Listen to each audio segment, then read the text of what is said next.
Assalamualaikum warahmatullahi wabarakatuh. Bagaimana kabar kalian hari ini? Semoga selalu sehat ya. Bapak akan selalu ingatkan kalian untuk menerapkan protokol kesehatan dimanapun kalian berada. Yang pertama, selalu memakai masker. Yang kedua, kita harus selalu menjaga jarak. Yang ketiga, memakai hand sanitizer. Yang keempat, mencuci tangan. Dan yang kelima, menghindari kerumunan. Semoga pandemi ini bisa segera berakhir sehingga kita bisa belajar di sekolah seperti dulu. Amin amin ya rabbal alamin. Sebelum kita mengawali pembelajaran pada hari ini, marilah kita berdoa terlebih dahulu. Berdoa dapat dimulai. Selesai. Ya anak-anak, coba siapa yang mempunyai tempat wisata kesukaan? Nanti ditulis di grup ya. Coba sebutkan tempat wisata kesukaan kalian apa saja ya kira-kira. Terus kenapa kalian suka tempat wisata? Nanti kalian tulis. Karena kita akan belajar itu di tema 7 kebersamaan, subtema 4 kebersamaan di tempat wisata. Harapannya nanti kita akan belajar yang pertama kata sapaan. Yang kedua keberagaman tempat wisata kesukaan. Bagaimana? Kita mulai ya. Kita mulai ya. Yang pertama kita akan membahas tentang kata sapaan. Ayo coba anak-anak, ada yang tahu atau belum? Kata sapaan itu apa ya? Coba, ada yang tahu? Kalau ada yang tahu, nanti bisa ditulis di grup. Kata sapaan adalah kata yang digunakan untuk menegur atau memanggil seseorang yang diajak berbicara. Maksud dari menegur di sini adalah memanggil, bukan memarahi ya. Jadi ketika kalian mau memanggil seseorang untuk diajak bicara, itu menggunakan kata sapaan. Bagaimana? Sudah paham tentang pengertian kata sapaan? Kalau sudah mengerti, kita akan bahas tentang macam-macamnya. Jadi kata sapaan itu ada banyak macamnya. Yang pertama, itu nama orang yang diajak bicara. Misalkan, ada anak bernama Ali ingin mengajak bicara dengan anak yang bernama Siva.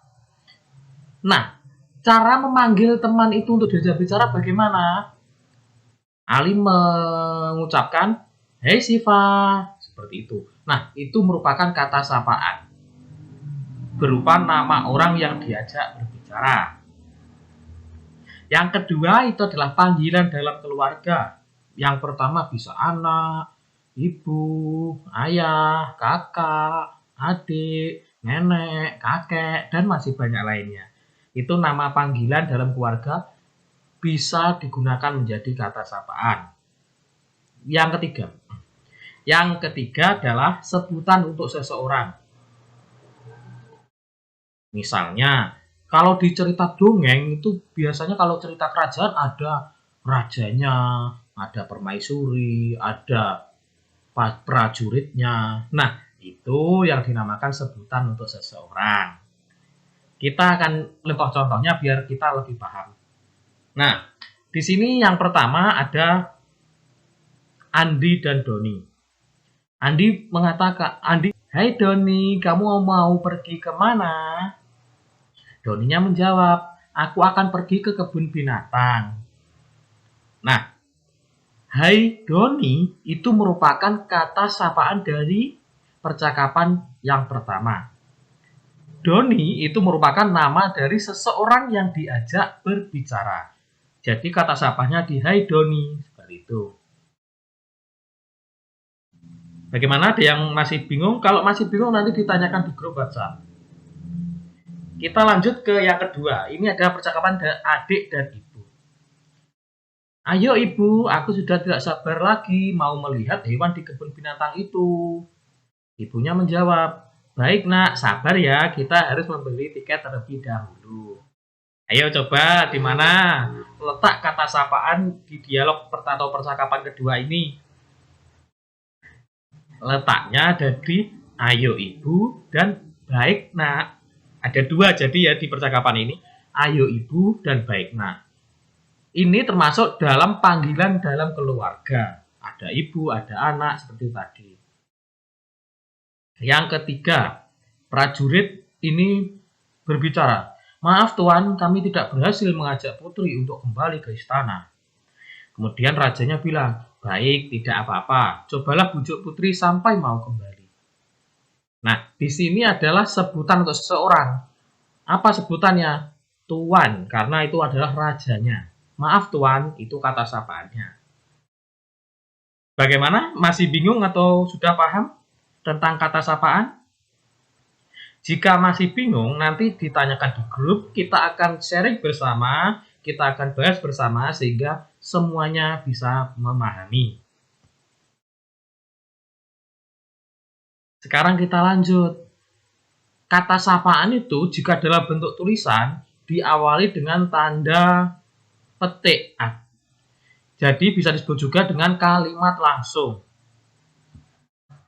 Jadi kalau dalam cerita, dalam dongeng, ketika ada tokoh yang berbicara, itu diawali dengan tanda petik.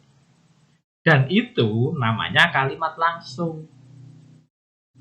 Kata sapaan terdapat pada fabel, dongeng fabel, di mana di kalimat yang diucapkan tokoh pada fabel ketika berbicara dengan tokoh yang lainnya. Sekarang kita lanjut ke materi yang kita akan bahas kedua, yaitu keberagaman kegemaran tempat wisata atau tempat wisata kesukaan. Indonesia ini kaya akan tempat wisata. Banyak sekali wisata yang ada di Indonesia, mulai dari Sabang sampai Merauke. Secara umum, tempat wisata itu ada dua, dibagi menjadi dua, tempat wisata alam dan tempat wisata buatan. Untuk contohnya, tempat wisata alam itu ada pantai, danau, air terjun, gunung, dan masih banyak yang lainnya. Kalau contoh tempat wisata buatan, kebun binatang, museum, waterpark, taman bermain, dan masih banyak lainnya. Coba anak-anak nanti sebutkan contoh tempat wisata alam selain ini apa, dan selain tempat wisata buatan selain yang sudah Bapak sebutkan apa, nanti ditulis di grup WhatsApp. Banyaknya tempat wisata yang ada di Indonesia ini pasti memiliki keunikan dan ciri khasnya masing-masing. Sehingga itu bisa menjadi daya tarik para pengunjung.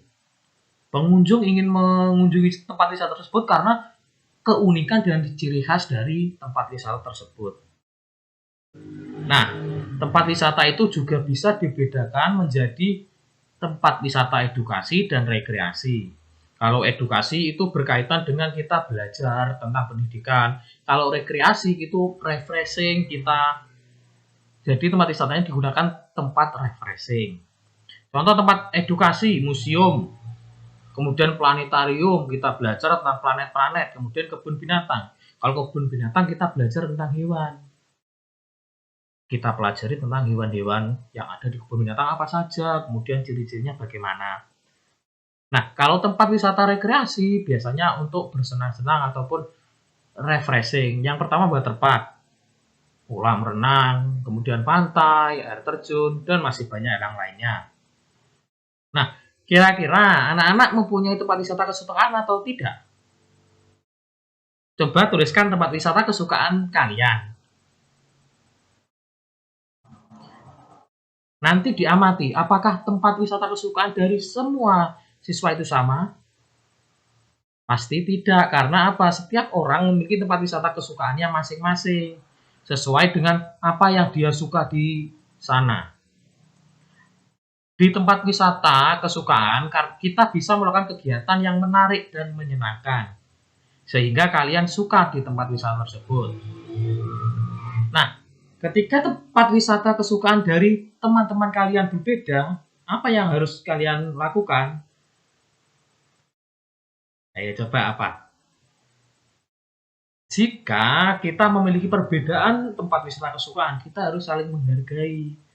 Karena itu merupakan hak dari setiap orang untuk memiliki tempat wisata kesukaannya masing-masing. Memilih tempat wisata kesukaannya masing-masing. Jadi kita harus saling menghargai dan menghormati. Tentang keberagaman tempat wisata kesukaan. Kira-kira ada yang masih bingung atau tidak? Kalau masih bingung, nanti ditanyakan ke Bapak di grup ya. Kita akan bahas bersama-sama di grup nanti. Kemudian Bapak juga kirimkan link, itu bisa untuk menambah pemahaman kalian mengenai materi pada hari ini.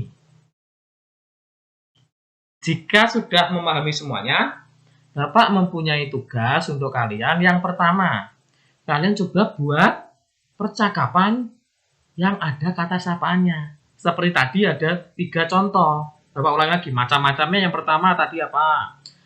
Nama dari seseorang. Yang kedua, panggilan dalam keluarga. Sebutan untuk seseorang. Nah, nanti kalian pilih. Kemudian kalian buat percakapannya. Nanti kalian tulis tempat wisata kesukaan kalian. Ketika sudah kalian tulis, kalian jelaskan mengapa kalian suka tempat wisata itu.